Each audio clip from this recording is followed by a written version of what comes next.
Greetings. Hello. Welcome. Welcome today. Here again. It's good to be here.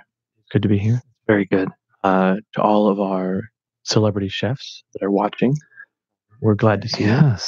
Yes, wonderful that we've had so many celebrity chefs come out and view us just on our little show here.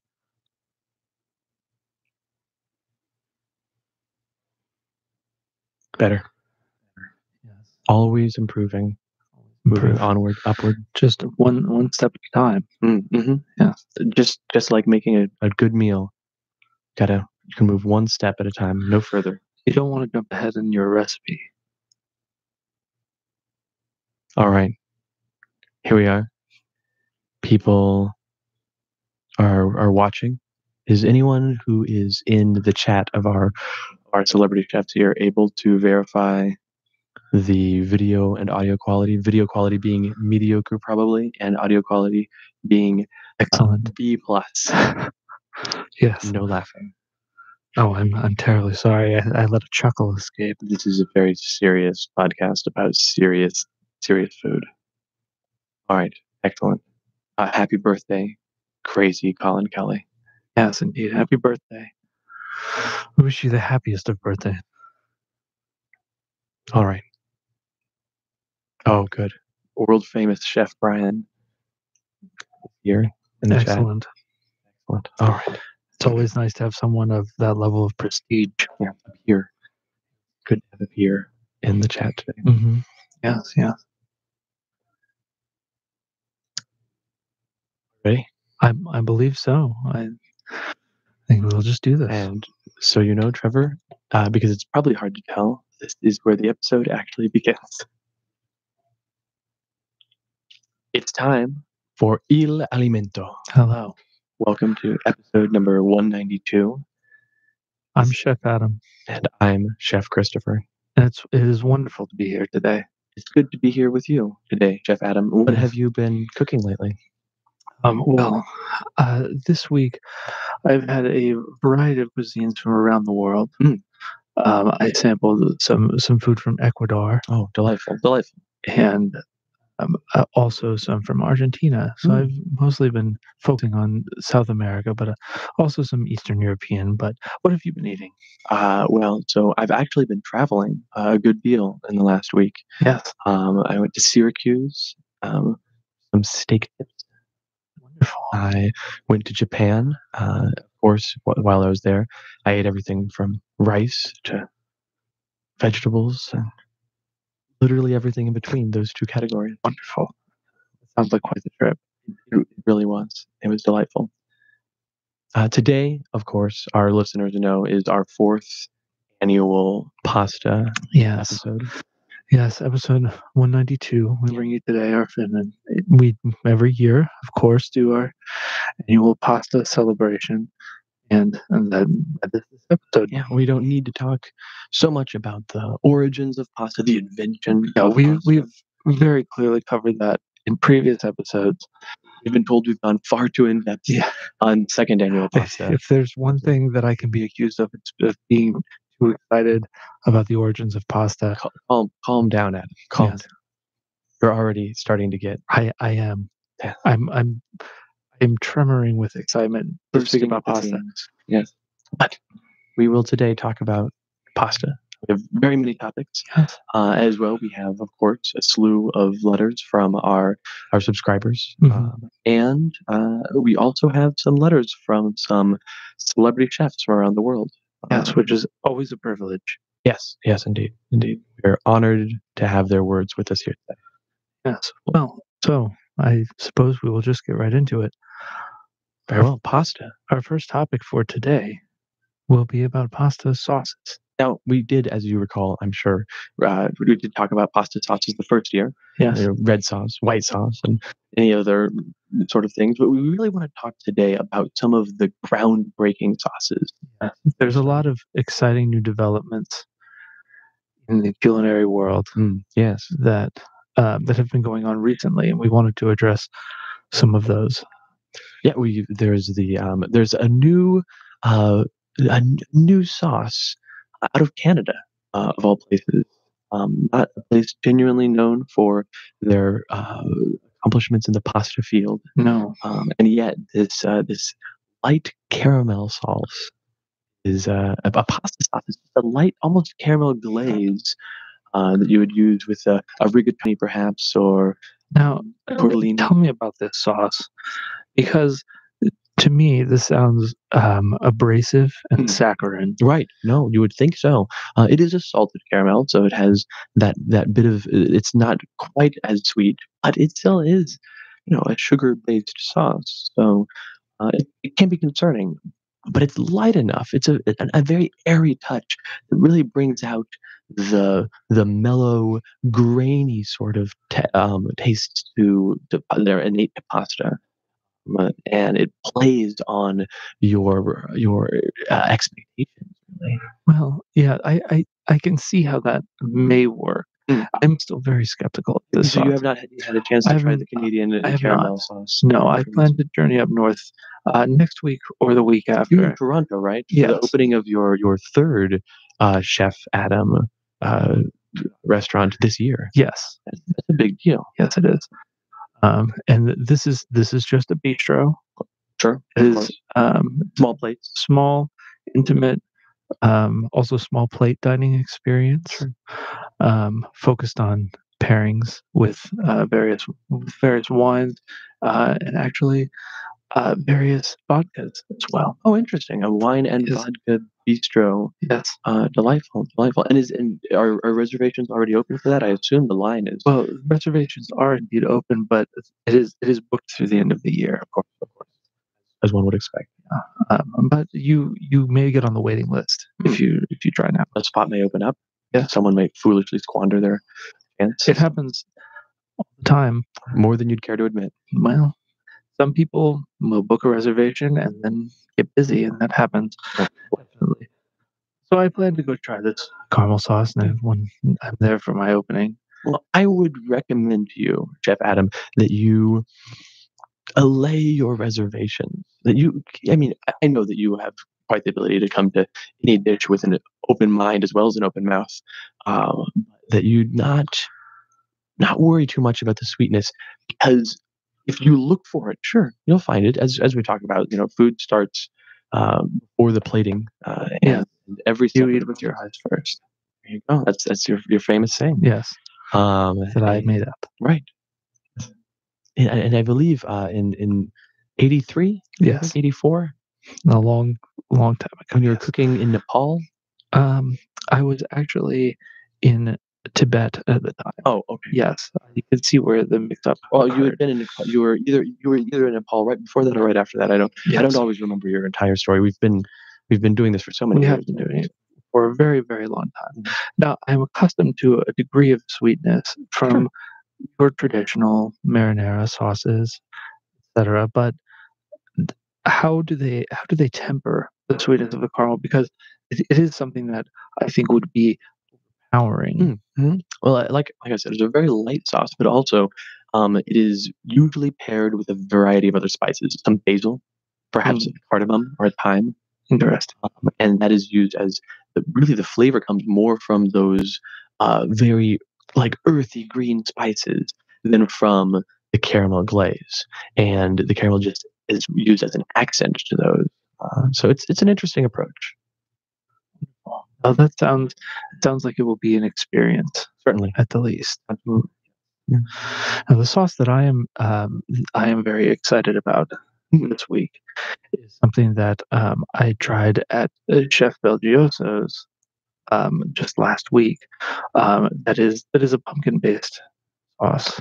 Now, is it a pumpkin, like fresh pumpkin sauce? Yeah, of course. Okay. Yes, there would never be a canned pumpkin. No. But I mean, is it In Chef more of? Belgioso's kitchen. I'm almost appalled that you would No, think no, so. no. I don't mean canned. I mean, is it the difference between a fresh pumpkin or a pumpkin spice or a It is a pumpkin fresh. seasoning? It is a fresh pumpkin. It Just is a actually pure pumpkin. pureed pumpkin Oh. is an ingredient. Sure. In this, and it actually draws some of its inspirations from korma dishes. Oh, delightful. Yeah, Yeah. so it also tends a little on the sweeter side. Do you have a little bit of that heat, perhaps? Like any cayenne or? So Yes, a little bit, but Mm. because this is it's not a straightforward Indian dish. Right.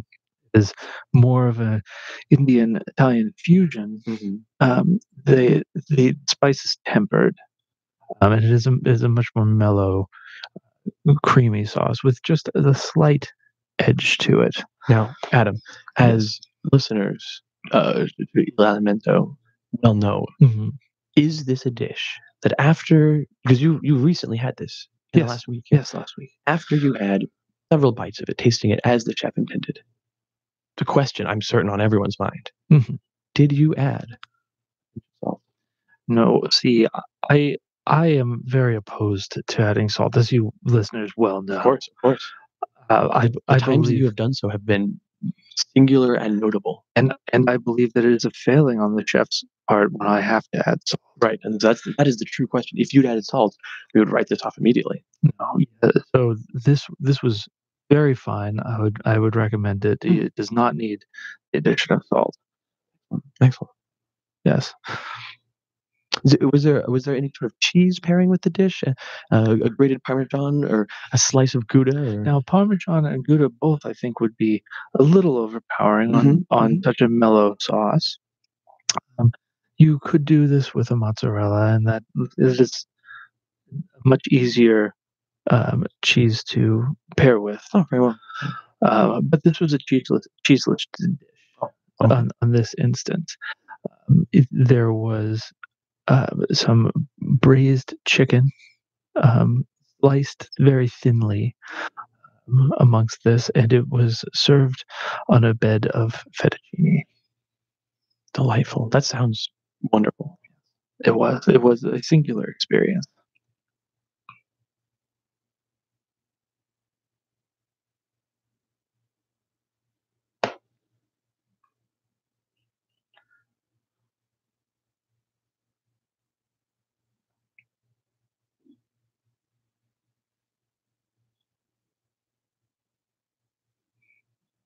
Move on to our next topic. Yes. I rather enjoyed that. Yes, yes. It was a good one. It was a good. It's always good to return to the standards. Whenever we get to do these big annual podcasts where we talk about the staples. And I think also that in doing as many sauce episodes as we have, Of course. that the context of the sauce with the pasta is a little bit lost. Mm.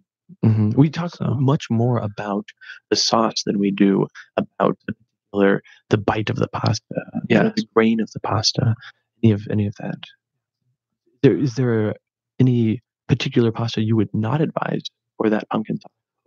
pumpkin sauce. I would not advise any pastas made with semolina flour. Oh, certainly not. There's an earthiness to the semolina that is combative. Um, I find semolina generally too assertive. It has almost like an acidic overtone to it. Yes, Yeah, and you want more of a more grounded sort of taste. I do. I want the flour in the pasta for this sauce to taste as though it's from Eastern Europe, Mm.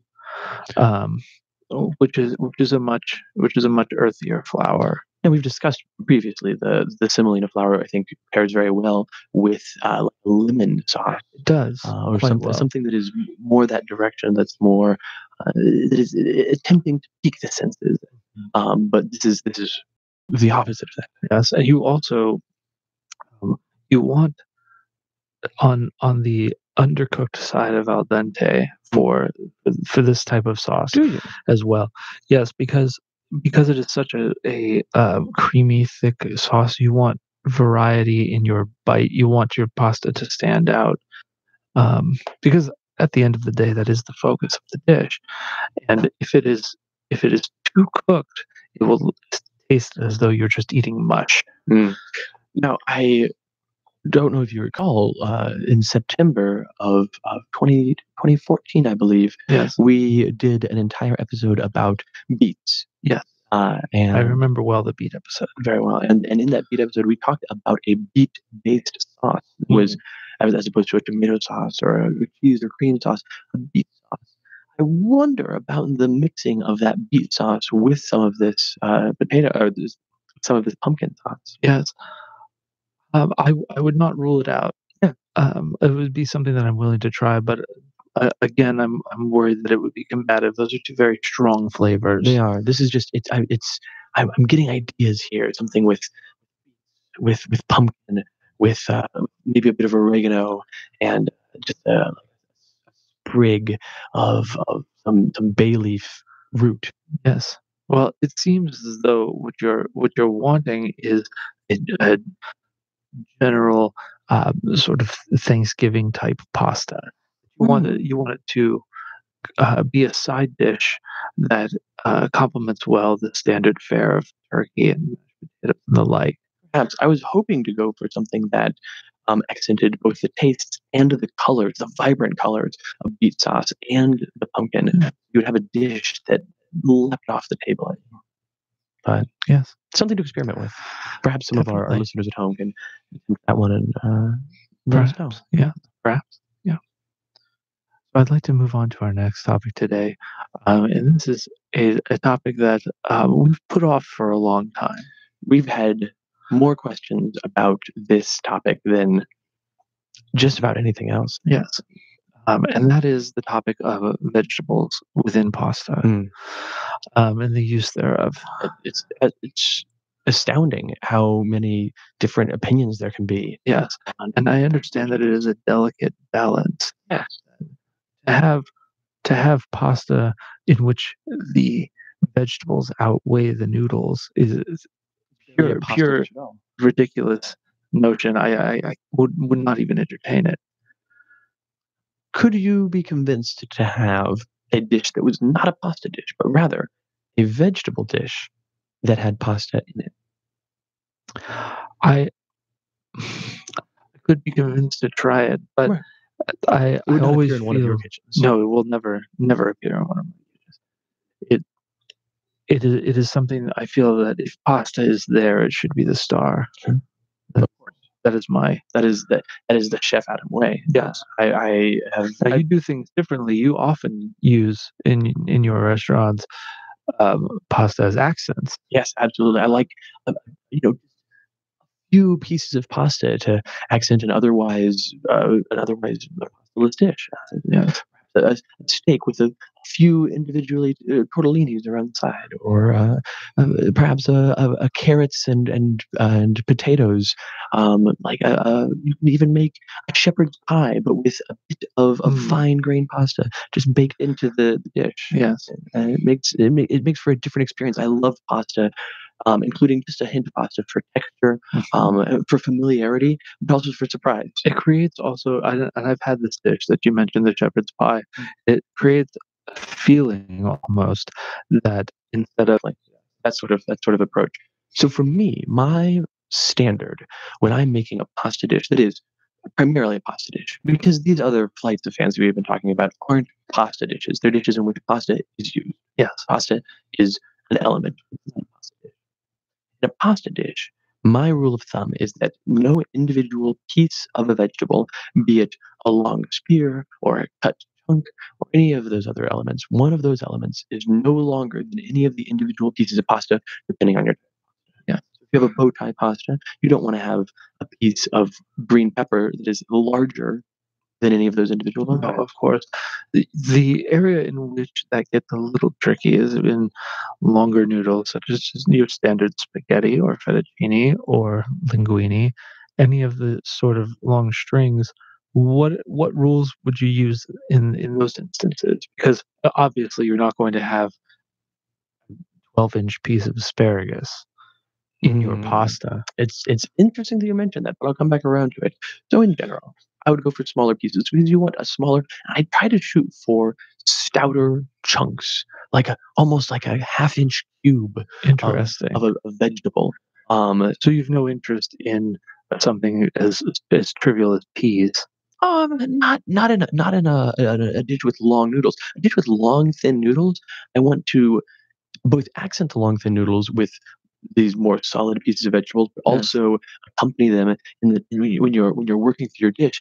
We've both had many spaghetti or linguine dish with peas in it, and you frequently get down to the end of the bowl and there's peas. There are and there's several peas left. and there's just peas left. You and don't couldn't want get your enough last bite to be peas. No, You want your last bite to be a mix all the way through, where you're yes. always having some of everything in here. And so that's why I like the larger pieces. But I have made a fettuccine dish with very thin, very long pieces of asparagus, or even very thin string green beans, where you have Interesting. long, stout noodles and long, skinny vegetables side by side. Spin them on a fork. They don't get unwieldy because vegetables are obviously much firmer than They're more pasta fibrous. noodles.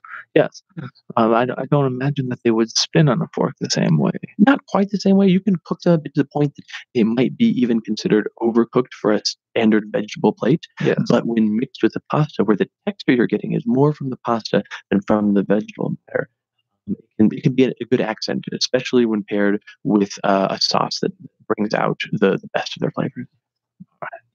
wonderful.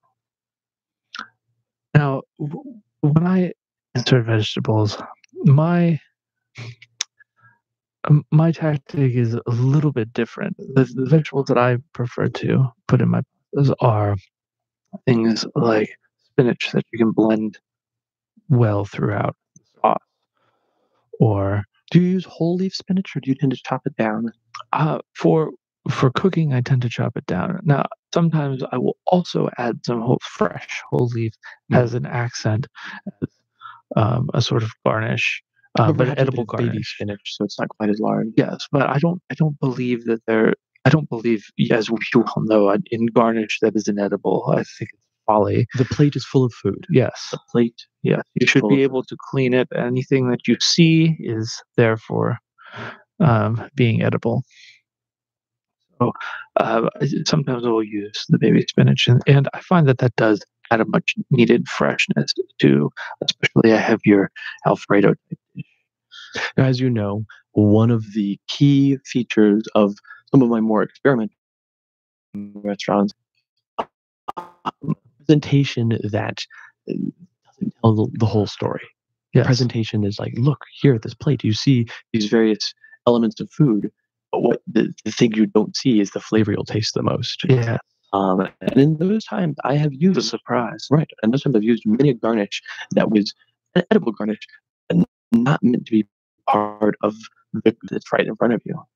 Trying to use like a thin slice of tuna on the side Mm. that is there to accent the rest of the meal. Isn't the focus of the meal. The focus is rather the vegetables or even the garnish type elements that would normally be a side piece are instead the main. And that is the other way that I like to use vegetables is not actually in the pasta, but as an accent of the side, and only when very fresh. Nice salad with a vinaigrette that some of the vinaigrette will mingle with the sauce is it can be very effective. It sounds like between the two of us, we run the gamut on the vegetables. Yes, we're quite the pair. Now, a pear, of course, Yes, is a fruit. well, yeah, I would never prepare it. That's ridiculous. Of course. I almost hate to bring up this third topic. This is yes, it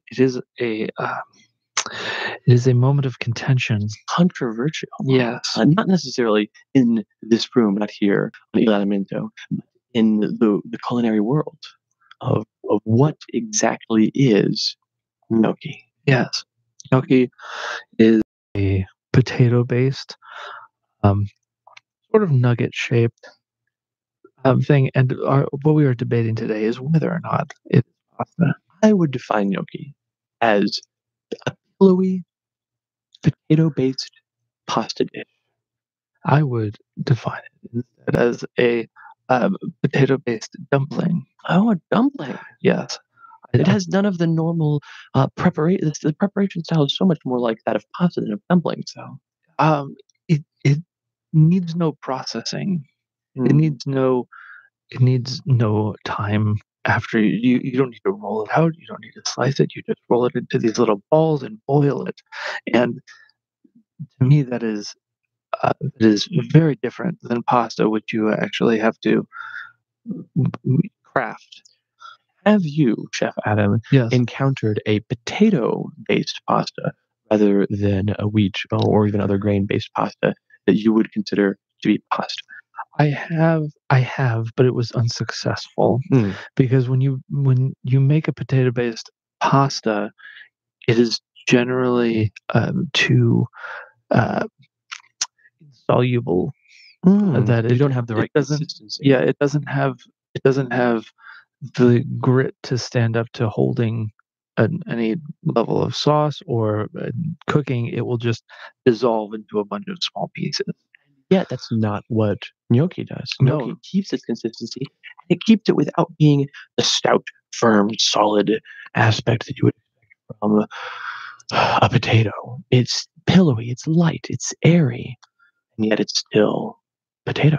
And yes, that's what makes it feel more like pasta to me. The dumpling, a dumpling is heavy, a dumpling is stout, a dumpling is solid, but not with gnocchi.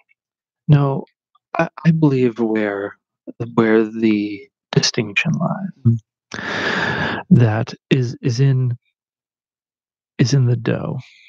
Is that pasta is made of a type of flour. Pasta is made from a grain. Hmm.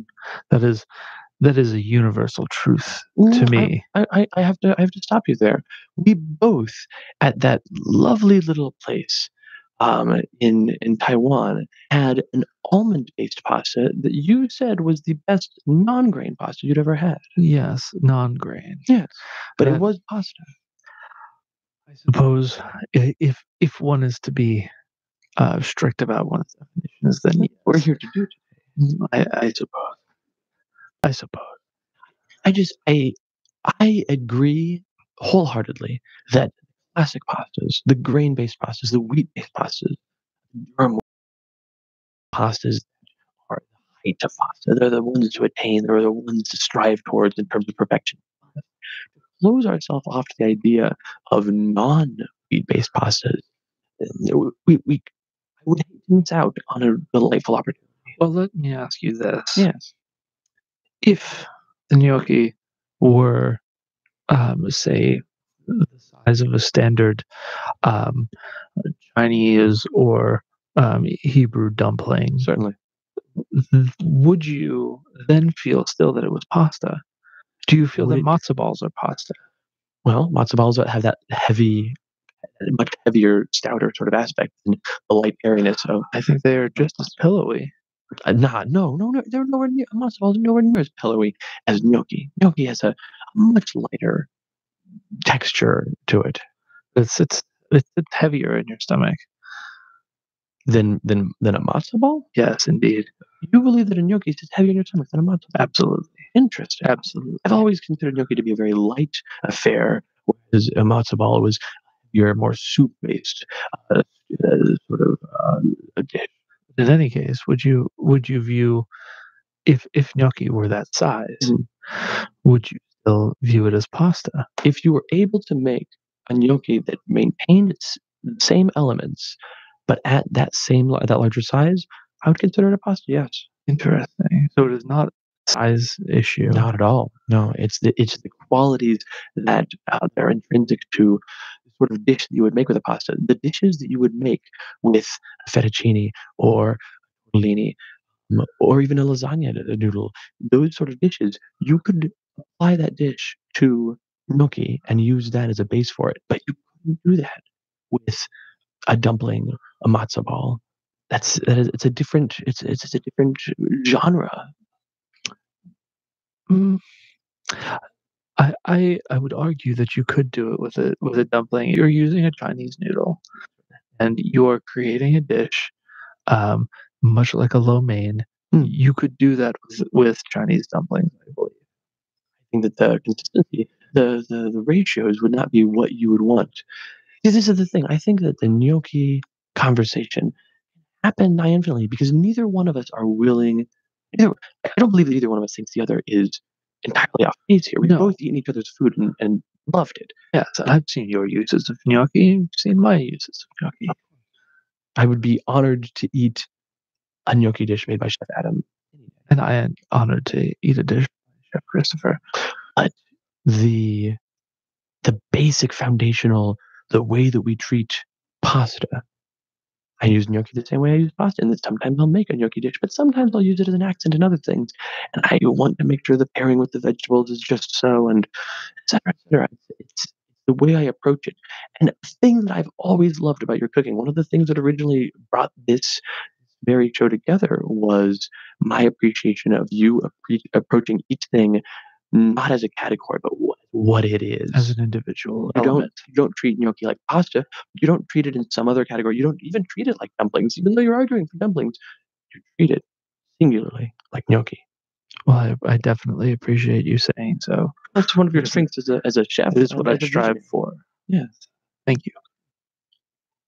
So, apologies to listeners. It seems like as though Oh, the gnocchi debate will rage on. I also must apologize. We have been entirely too heated. Yes, I did not mean to get that up in arms. No, it's quite all right. But we've both got very hot under the collar here. It's because we're both so passionate. We love what we do. We Yes. love what we eat. But I do think this is a good time to take some questions. Oh, I believe we do have. So we have both questions for our subscribers and letters from various celebrity chefs. I'd like to take a moment to read a few of our celebrity chef letters that have come in along the wire Yes. before getting to our subscriber questions, and then we'll take a few more celebrity chef questions again at the end. Wonderful.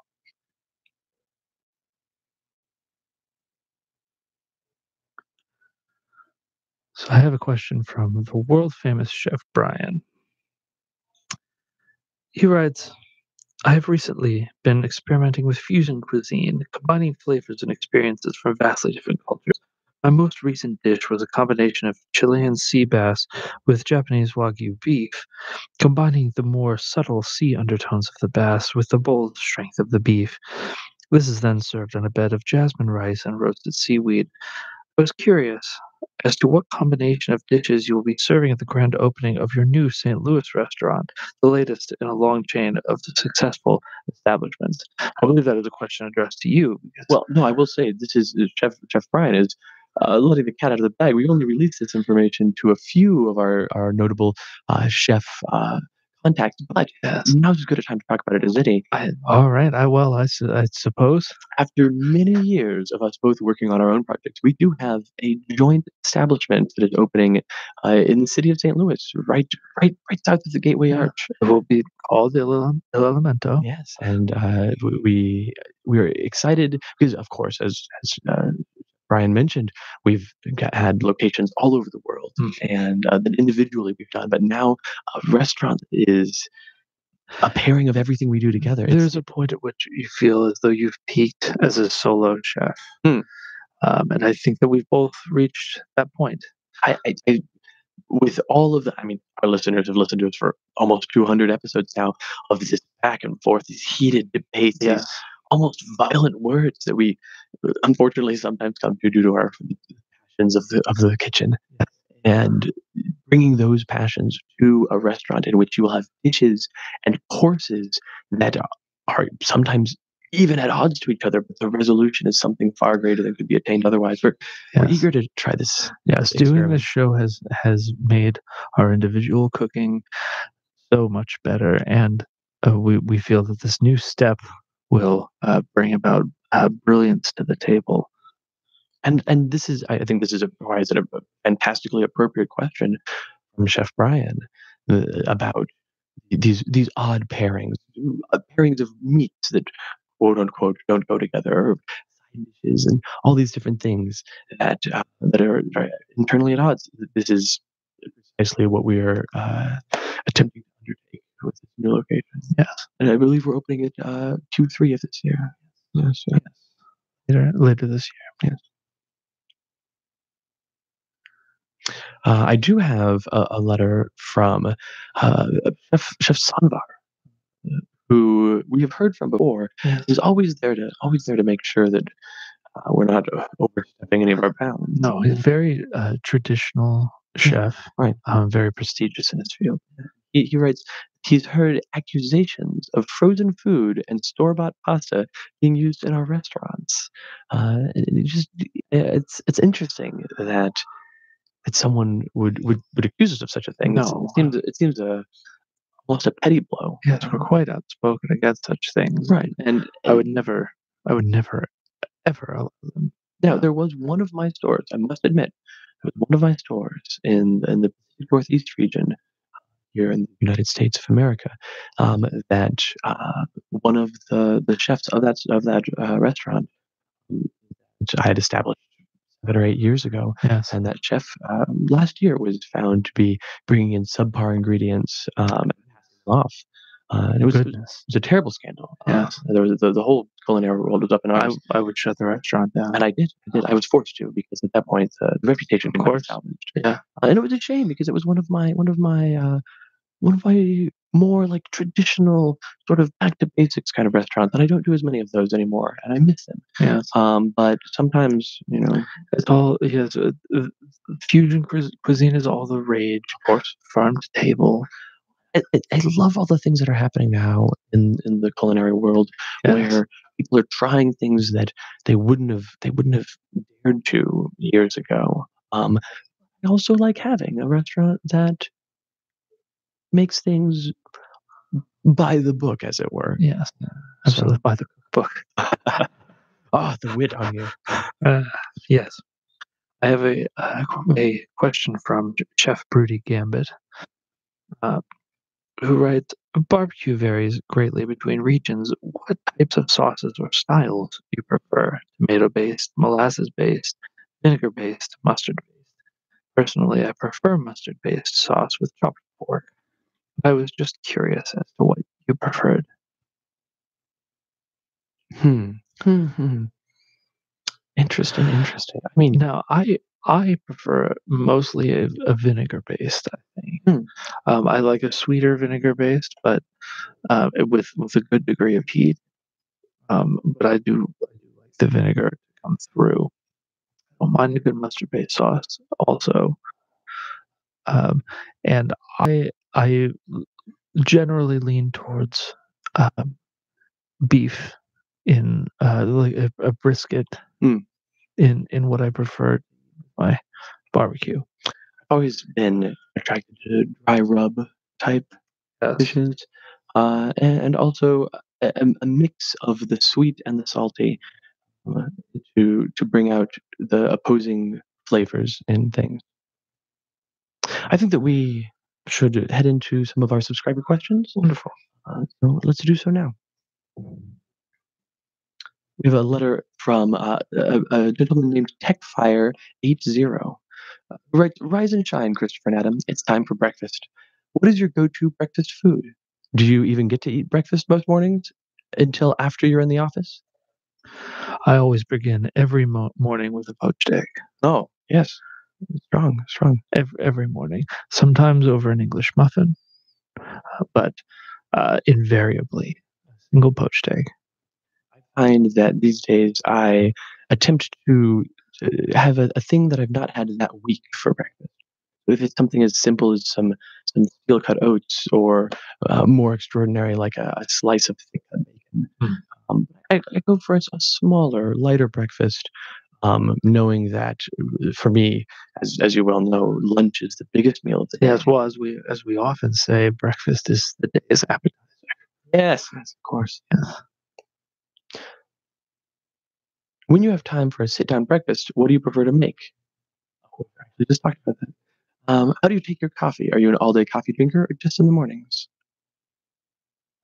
Did you know that adding a pinch of salt to your coffee grounds when you brew will help cut the bitterness? Did know that, yes. I am someone who enjoys coffee all day and different types of coffee throughout the day. And you have a penchant for a bit of that bitterness. I've not seen you salt your grounds before because you kind of want that. I do. That initial taste. And of course, we know how much you love salt. Early in the morning, especially. You say I love salt. Right. You're quite the card. Early in the morning, I do prefer the bitterness because it jolts me awake. I am not much of a morning person, which is also another reason why I eat small breakfasts. And I find that a bit of bitterness in my coffee helps kickstart. I also employ employ a technique of adding blended butter and cinnamon to my coffee in the morning. My. Yes, it's quite delightful. It's a very sweet coffee. And the fat in the butter helps bond to the caffeine molecules and sustain you throughout the day.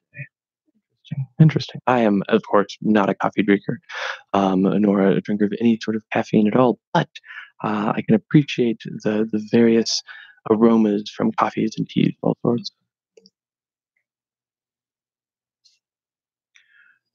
Although they could be considered dessert, I will have these here. What are your thoughts on donuts?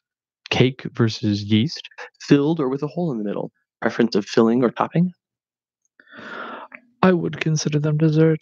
I would consider them a good dessert. However, as much as I am not as much of a sweets person, I like the savories more than the sweets. The cruller is perhaps the finest I do example. yeah, any pastry with a pâte dough like that is wonderful. A light airiness. Yes, I love.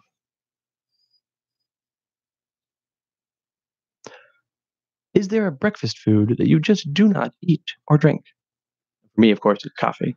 Yes. It is very hard to say. I don't think that there's anything that I do not eat as a breakfast. You're not as much a fan of the breakfast stuffed mushrooms.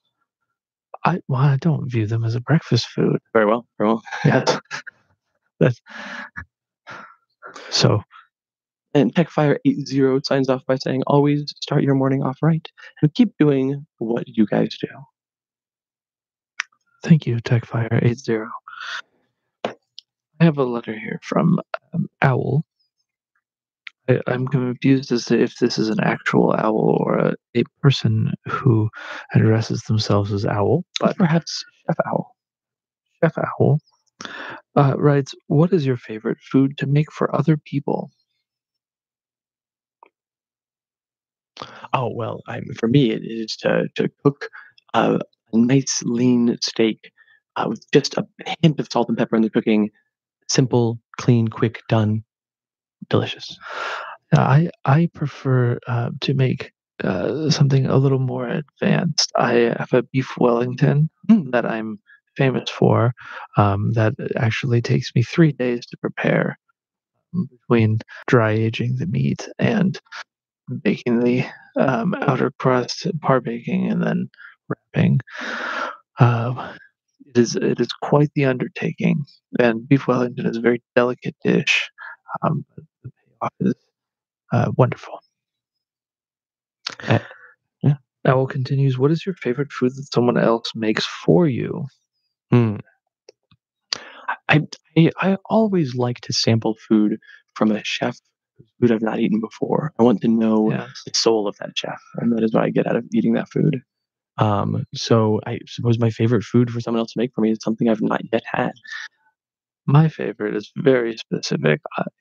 I came to one of your restaurants one time, Chef Christopher, and one of your fusion restaurants, and you made me a sort of Korean sushi. I remember this, yes. And this is my favorite thing that someone else has made for me. Is it? Yes. I don't believe we've spoken about this. This is high praise indeed. Thank you. Wonderful. Thank you. And then finally, Owl asks a question for the ages: rolled or dropped chicken and dumplings? Well, you should never drop eat food that you've dropped. Oh, that's not good at all. It's unsanitary. For me, I much prefer rolled because the dropping of the chicken and dumplings can create a bruising, and you don't want bruising within your chicken and or dumplings. You want them to be lightly rolled. Pristine. Yes. Yeah.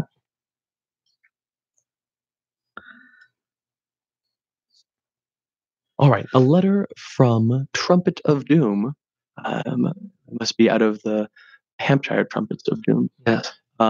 Howdy, Christopher and Adam. I have a couple of questions for your discerning palates. First, what is your preferred hardwood for smoking meats? I almost always default to a hickory for my meat smoking. Yes. I do not use wood for smoking meats. I actually use grass Do you use like a peat, like a cut peat, sort of the damp vegetable matter? Sometimes, but I also will n- get some tall grass from the field of where the beef is from, Sure. something that the animal may have eaten in its life. I find that is best to smoke the meat with. You must have a lot of it then. You must have a lot of it in order to do it. Second, what is the best form of barbecue and why is it brisket? Aha, I see. I see. Very, very clever. I do enjoy brisket. I as I do have such a soft spot for a well-made pulled pork. Hmm. Brisket is Yes, slow cooked meats are very good. well, but brisket is probably the truest, purest example of barbecue. I have a guilty pleasure also for the burnt ends, Mm, yes. but I realize that there's no culinary legitimacy to them Of course by not. any means. In But as much as brisket is the purest form of barbecue, burnt ends may right, be the most crass. yeah. But sometimes a little bit of crassness is good with they're some like beans. they're like a candy to me, something that I You must shamelessly indulge. enjoy. Yes. Thank you for your time. And remember, never eat at a Mexican restaurant more than one state from the border unless you know they're legitimate. Happy trails. We're very selective about our Mexican.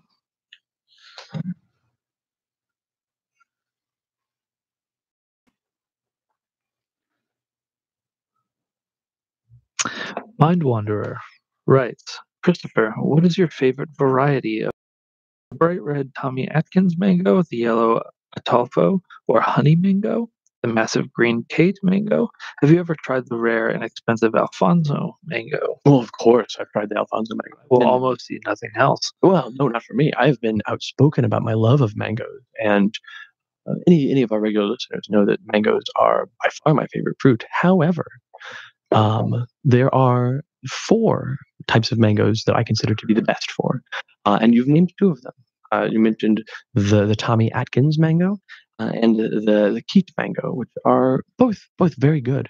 I also have a preference for the Hayden mango and the Kent mango. And anyone that is familiar with my background and my time in various other countries will recognize that those are the four types of mangoes that are grown natively in Venezuela. Huh, wonderful. A letter from Benton Picey Province's Winfrey, who writes, "Hello, tasteful creators. On the subject of food, my questions for you today are as follows. What weird or unusual foods have either of you tried that turned out to be much better than you expected? Goat eyes. Crickets, to Yes, the point that I use them quite you frequently do. now. But when I Yes. first tried them, I was like, well. But now I am a true and staunch believer in crickets. Goat eyes to me are something that I don't want very often. Crickets can be used for a variety of things. Goat eyes are a very specific dish. And I also will never serve them, but I have had them prepared delightfully. Second, what sort of what are some of your favorite restaurants, fast food and not? Having family in the St. Louis area, I visited a few of the local cuisines, but I assume there are many more I've missed out on. Well, I will not eat fast food. I bristle under the assumption that I might. I like a fast food that I've never had before, of course, but Are there any that you've not had? many. I don't indulge often. The perhaps the best restaurant for me in St. Louis. I was just at on Wednesday night with a few friends. It was an Ethiopian restaurant called Mescarim that makes fantastic special tibbs lamb, and a goru that's practically raw, slightly seared beef. And it's all, of course, Ethiopian style with the large vinegary sort of pancakes that you eat with the pieces, and lentils and cabbage, and it's fantastic, delightful. There are several good sushi restaurants here also, and that I prefer to go to. That's true.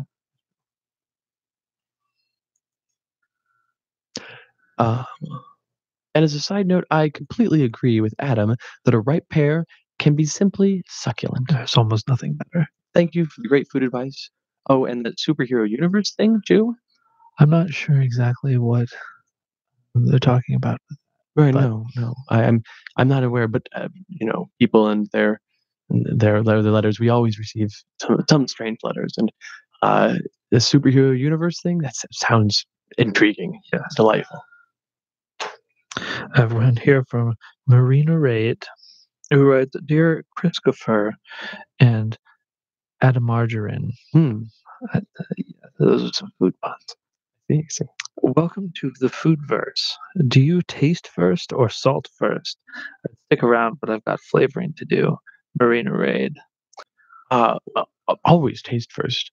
Always taste first, no, rarely salt. Well, and even with your disdain for salt in general, you do use salt in your cooking, and it's I frequently use it necessary. in my cooking. Yes, of course. I almost never salt a dish after it's been prepared. But I believe that the question here is in cooking. I could be wrong, but a question for Chef Adam and Chef Christopher would seem to be one about cooking. And in the process of cooking, as you're making up your dish, do you ever say, now is the point in which I add salt? Or do you give the dish that is in still the cooking process a bit of a taste before salting it? At this point, I add the salt that I need, and I never have to taste something before it goes to the table. Fascinating. In my early days, I of course was tasting everything. Yes. In those instances, I would sometimes salt first and say, "Oh, well, now I've made a mistake." Well, but you can add more of other ingredients, but still, it is a mistake. For me, I am constantly tasting as I'm cooking, even the dish that I've made 1,000 times before. I'm making it. I want little bits of everything, the fresh ingredients that are going in, because it gives me a feel for, when you get a bit of basil, you don't know exactly what properties this basil is going to have. And as I taste a bit, I'm like, oh, I've got a bit of a sweeter basil, or I've got a bit of a darker basil, and that is going to give change to the rest of the actions That I is take. definitely something that is a difference between our two restaurants because the precision to which I buy ingredients Hmm. is it's on the borderline of insanity. Hmm. I'm very, very controlling of it. Whereas Um, I'm a bit more ephemeral. yes.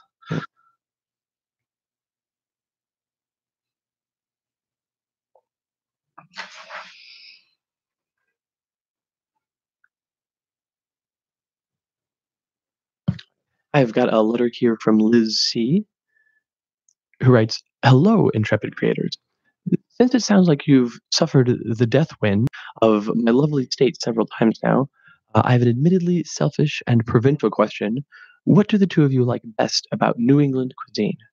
Of course, Lucy is referencing the various food tours that Adam and I recently did Yes. in Boston, Manhattan, Maine, and so this is a question about that area, not the death winds that we encountered, but the food that we encountered, Yes. of course, which we encountered much.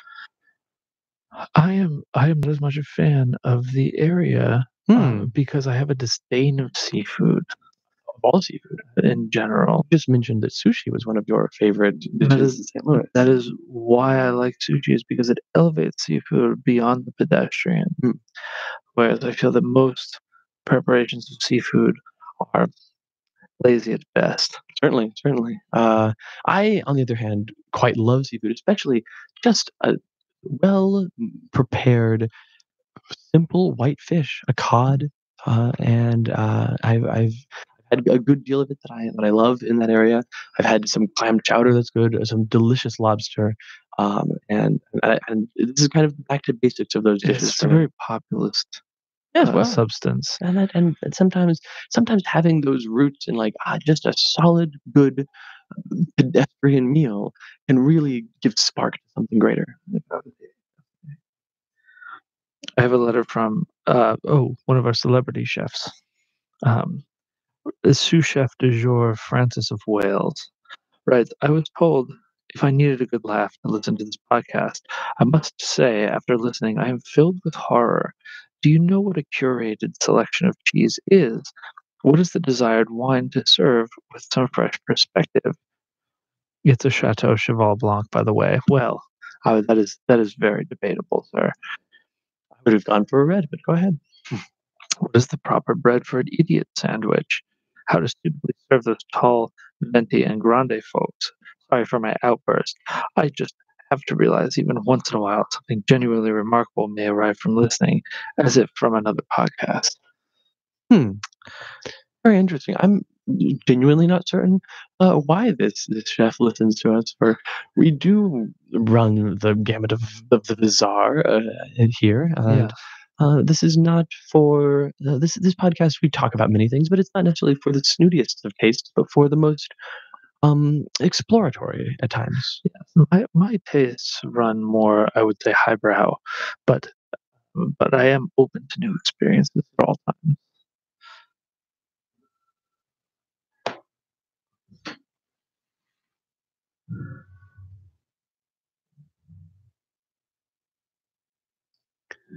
All right, I have a letter here from one of our many listeners, Dead Not Feasting, uh, in which they write, "Dear Adam, Christopher, Trevor, and everyone else out there in Foodland, I'd like to take a moment and just have a moment of silence for Trevor. Trevor, of course, was the third Chef Yes. Trevor, on this podcast when we began many years ago, and he was a delightful companion, and we really could not have started this podcast without him. Indeed. But unfortunately, he did pass away late last year, Yes. and we mourn him greatly. Yes, he was having some improperly prepared blowfish, which is a very real danger. It is, and I would say that Trevor was the best of us. Yes. But anyway, moment of silence for Trevor.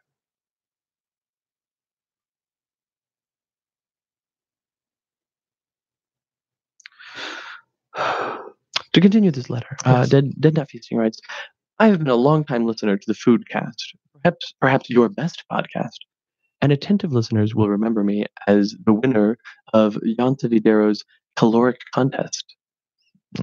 That was another podcast that was a kind of more of a head-to-head cooking thing that we did. Yes. Chef Fidero has a number of um, strange restaurants. Exotic from far Yes. off locales. Yeah. My first question is about lunches. What is your favorite lunch routine? Are you Sunday meal preppers? Last night leftover folks? Is there a favorite fast food joint around the block from your office? How do you find gentlemen manage to fit in a square meal at work? My lunches amount to a charcuterie board. Yes, you're very light on the lunch. I take some meats and cheeses and nuts, and I eat very light. I eat very light breakfast, if any. I eat very light lunch, and I eat a substantial dinner. I prefer to eat quite a large lunch. As we mentioned earlier, I'm light on breakfast. I go for a larger lunch, and then a lighter and perhaps much later dinner. But I also keep quite odd hours. So I find that lunch being in the middle of my wakeful times provides me with the most energy to make it through the second half of the day. Um, A wonderful question from another celebrity chef, hmm. um, Chef Rock, who writes, "What was your favorite dish that seemed to be going poorly but ended quite the opposite?" Hmm. I had a sweet potato. Um, well, it was not intended to be. I was to make potatoes au gratin. It was a fairly standard dish. Yes. It had no potatoes. Really? Yes, it was a bit of a Well, surprise. it seems like a doomed venture. Indeed, and yet I made a sweet potatoes au gratin using sweet potatoes and goat cheese, and just baked it at the right level to bring out the strengths of those and kind of starch up the sweet potato a bit so it didn't fall apart too much. Interesting. And that was one that from the start I was like, well, I have to make something here, but I don't have much faith in it. And it turned out to be not only a hit, but now one of the oft requested dishes at that particular restaurant. I find sweet potatoes I know before you do. they're far too on the sweet side. Hmm. They they live up to their name, certainly. Oh, of course, yes. And not that wonderful things have not been done with them, but they are practically a dessert to me. I interestingly do not care for sweet potatoes used as a dessert. I don't like to make them with the butter and the sugar and the cinnamon. I prefer my sweet potatoes to be prepared entirely in a savory direction. Yes, Chef Rock continues. Have you ever challenged yourselves by limiting the cost of your ingredients, and what did you create? This is something that I did early in my culinary career, but not by choice, Hmm. but by necessity. You know that I come from humble beginnings. I uh, grew up very poor on the streets of Greece, and was forced to cook with what I had. That was the only way for you to make a living was for Yes, cooking because I had to provide for my family at right. that point. Well, I have an odd letter here from a stranger with a dire warning. That is all it's listed under, and it Oh says, my! "Adam, Christopher, I have a dire warning for you. You are not really the hosts of a world famous food podcast." Well, now I will say, now, hold on, that's highly unkind to be writing a letter of this. We've worked hard both on this podcast and on our various cooking ventures over the years. The letter goes on. This is actually just an extrasode. I don't know what that is, of a podcast dealing with the lore and characters of a fictional comic book publishing company. As soon as you are done recording, these versions of you will cease to exist. Quick, get into a conversation about a type of food that you disagree about. The argument will draw the runtime out while I try to figure out a way to make Chef Adam and Chef Christopher continue to exist in the multiverse at large. Well, it's good to know our listeners still have a sense of humor after all these years. Right. This is quite perplexing. Yeah. I mean, as for foods we disagree about, if just about anything, I would say that almost every type of food we have as many things that we disagree about them as we do agree about them, Yes. and therein lies our strength. Yes, I think the the most you long-time listeners will know this. The most common disagreement we have is on the use of mushrooms, which I Mm, believe should definitely. be used but unnoticeable in a dish. Whereas I believe they should be a centerpiece frequently, not always. They can sometimes be an accent, but frequently a centerpiece, and often a flagship of an entire meal. Yes, I think that their flavor is useful, but their texture is abhorrent. Mm. I love the flavor and the texture, of both the earthiness in both senses.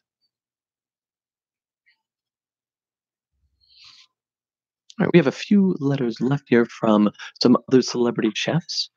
That's ones So, that have been sent in before. This one is from Chef Ghost Puncher. oh, Chef Ghost Puncher, Yes. yes. Dear Christopher and Adam, I am attempting to categorize usual and potentially unusual breakfast foods. Clearly, a good starting point is pastry, since it's an existing category with distinct breakfast foods in it. And the polar opposite of pastries are cereal and other soup likes. For example, yogurts, actual soup, etc. So far, it's going surprisingly well. Well, wonderful. I wish you luck on your venture. But then things like eggs exist. Clearly, they start out as soup legs, but can turn into things with pastry like consistency. Not to mention a hard boiled egg is neither. Do eggs exist outside of the pastry soup spectrum? Are there other outliers that should cause me to reevaluate my entire categorization system? Please advise, Chef Ghost Hunter. Hmm. So, in the to categorize everything on a pastry slash soup spectrum, there are things that I can think of that go in soups that don't go in pastries. Like, Yes, for instance, celery, I don't believe is on that spectrum at all, though it does go in a soup. It's neither a soup nor a pastry. right. Now, yeah, there are things also called ingredients that you may be aware of. Yes. Do tell. I believe that eggs are categorized as an ingredient, and what you are categorizing is the output. So if you make a crepe, you are making a pastry. If you make an omelet, you are making something else. But I find your beef Wellington, for example, Yes, is that a pastry or a soup? it is. It's more like a pastry than a soup, certainly. I have trouble. I have trouble relegating all foods to this continuum without. I could see there being a some sort of continuum in which pastry to soup is a midpoint, but I think there are things that extend beyond it. Yes. Um, eh, it's an interesting experiment nonetheless. I am eager to hear what Chef Ghostbuncher comes up with. Their last book was phenomenal. Yes. Broke ground on the idea of using various gases in cooking, nitrous gases and things like that. Yes. Yeah. I look forward to. I assume that this research is in service of the new book that it talks about using pastry in soup, Mm. which sounds astounding. I have um, a letter, not necessarily from a celebrity chef, but from the food police, who, of course, Oh we my. are Yes. 100% compliant with and have dealt with Of before. course. We Yes. did We are help very that. cooperative with the food authorities. We had that we helped solve that string of food-based murders Yes. a few years ago, working in concert with the food police. And the food burglaries continue to be a problem. So this is a letter that begins, I am acquainted with a known food criminal. You know, the type that will eat frozen chicken nuggets while they're still frozen, cheddar broccoli soup on top of an Indian style curry, and other food crimes too heinous to mention here. Goodness gracious. I'm appalled. I, for one, am aghast. Uh, we have been tracking his movements, but have yet to make him pay for his crimes. Any tips for apprehending and bringing him to justice? So it sounds to me like what you have here is the case of someone whose palate is so unrefined that it will eat anything for the Yes. sustenance purposes. And I think that the best bet here for apprehending this thoughtless criminal is to offer to put out there into the world offers of free food Yes. that don't sound very good. What I would do is offer a a, a standard Italian fare menu Mm. and put hot sauce on the table And see who reaches and for it. watch the hot sauce Yeah, because it is clearly out of place. right. By all means, So that is what I would do to If you have a- trap such a criminal. you have a particular district this criminal's been operating in. Yes. Yeah, that is an excellent suggestion, Jeff Adam.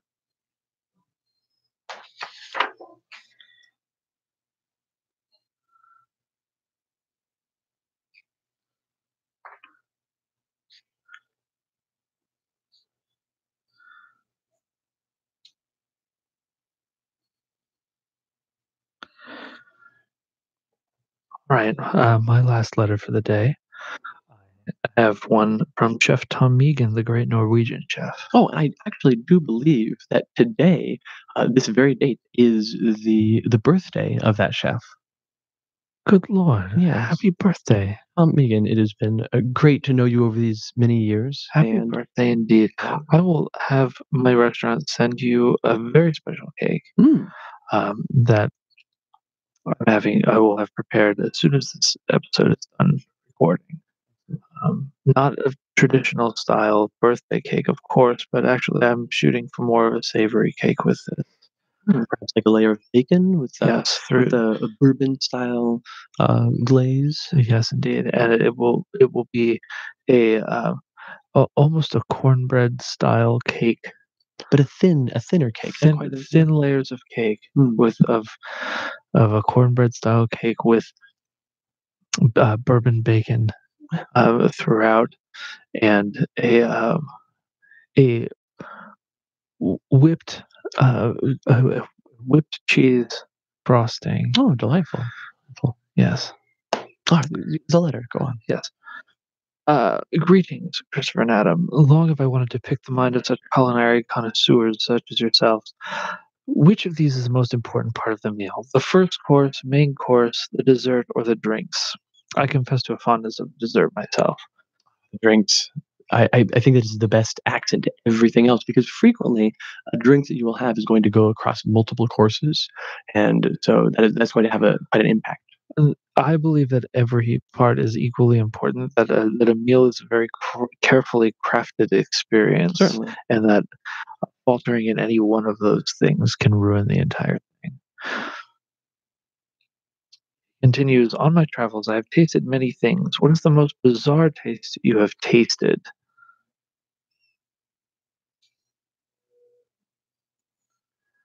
Most bizarre of all things. There is a particular tribe of indigenous people on a small island in Indonesia, in Micronesia. Yes. That is a This is the trip we took together. Yes, that Yes. there was this tribe of people that would the basis of many of their dishes were rocks, soft like pumice-like stone.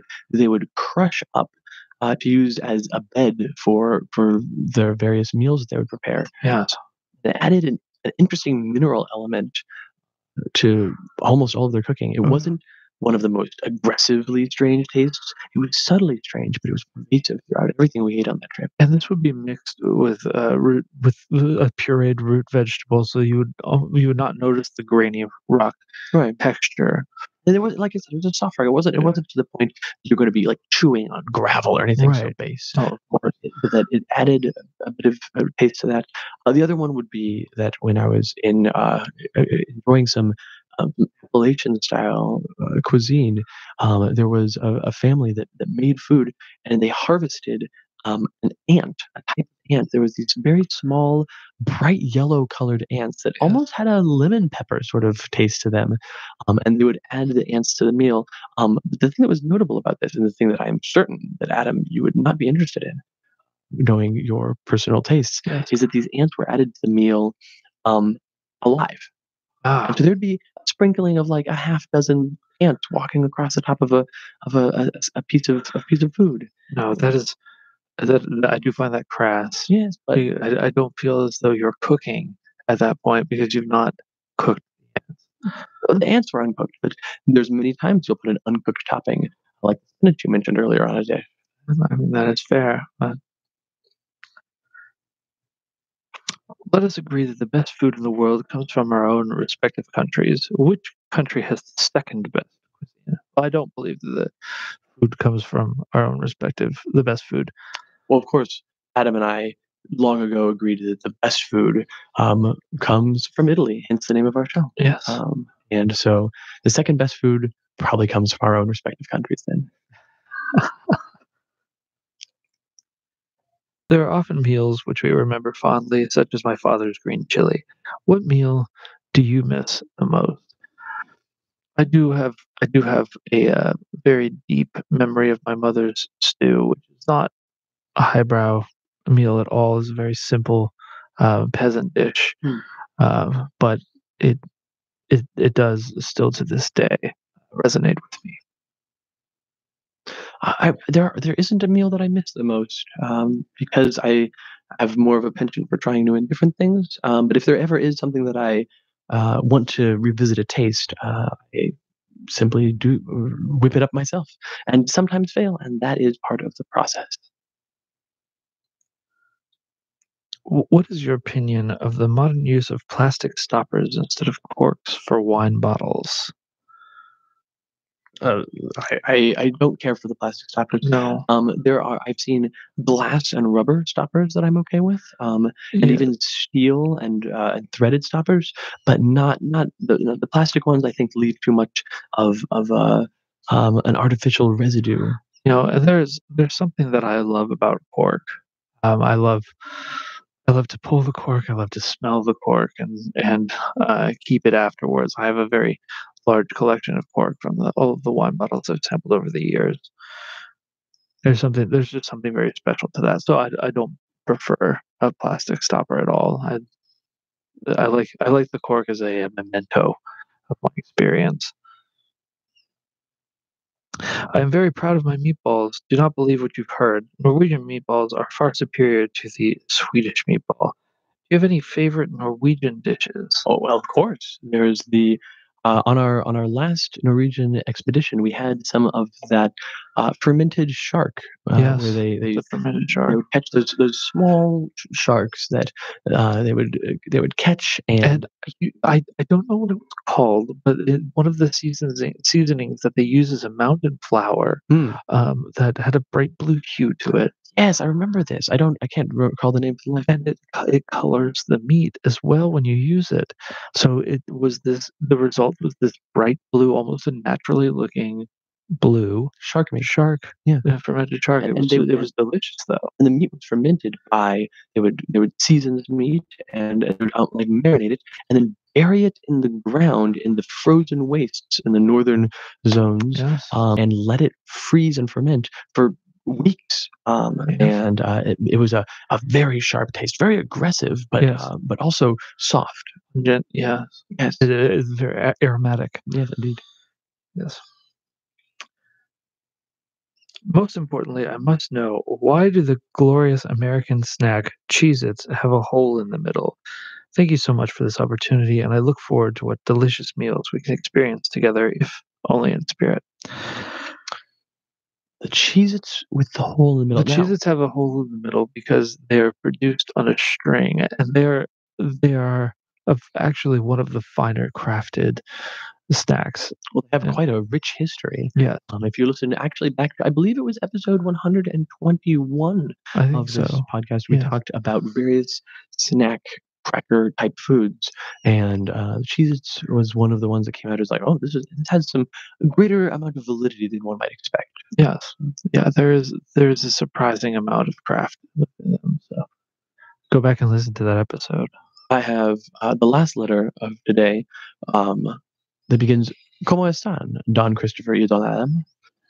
It was good to visit last month and serve you my delicious majada de verde, a green plantain mash with sliced onion, shredded cheese, and a pinch of garlic, served with a fried egg on top. A traditional Ecuadorian breakfast that can be made in under 10 minutes. Andale, andale. In my haste, I forgot to ask you what your favorite homemade international food is. Personally, there's nothing like a fresh Indian sag paneer, mashed spinach mixed with local spices and homemade cheese served with naan or Ethiopian yebeg alicha. Tender lamb cubes stewed with Ethiopian seasoning, served with injera.